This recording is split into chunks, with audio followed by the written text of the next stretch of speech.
Kung iniisip mo kung paano ka makakapaglingkod sa bansa, habang patuloy pa rin sa civilian life mo, ito na ang sagot, maging isang Philippine Marine Reservist. Simple lang ang proseso ng pag-apply. Sa mga gustong mag-apply, pumunta lamang sa Headquarters Philippine Marine Corps at hanapin ang Philippine Marine Corps Reservist and Retiree Affairs Office MC9. Maaari ka ring dumiretso sa pinakamalapit na Naval Reserve Center o sa Philippine Navy Marines Reserve Office sa inyong area. Doon ka mag-fill out ng application form at magsusumite ng mga basic requirements tulad ng birth certificate, transcript of records o diploma, valid ID, at kung employed ka, certificate of employment. Para makasali, dapat ay isang Filipino citizen ka, nasa edad 18 hanggang 64 years old, physically and mentally fit.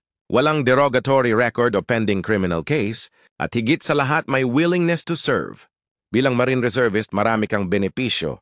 Makakatanggap ka ng leadership at military training na magagamit mo hindi lang sa serbisyo, kundi maging sa iyong civilian life at career. Mayroon ding allowances at benefits kapag na-activate ka for duty, lalo na sa disaster response at national defense operations. Kasama pa rito ang career, growth at networking opportunities sa military at sa iba pang reservists na professionals. Pero higit sa lahat, dala mo ang honor at pride na nakapaglingkod ka sa bayan kahit hindi ka full-time active duty. Kung handa ka ng maging bahagi ng elite force na laging handang magtanggol sa bansa, mag-apply na sa Philippine Marine Corps Reservist Program.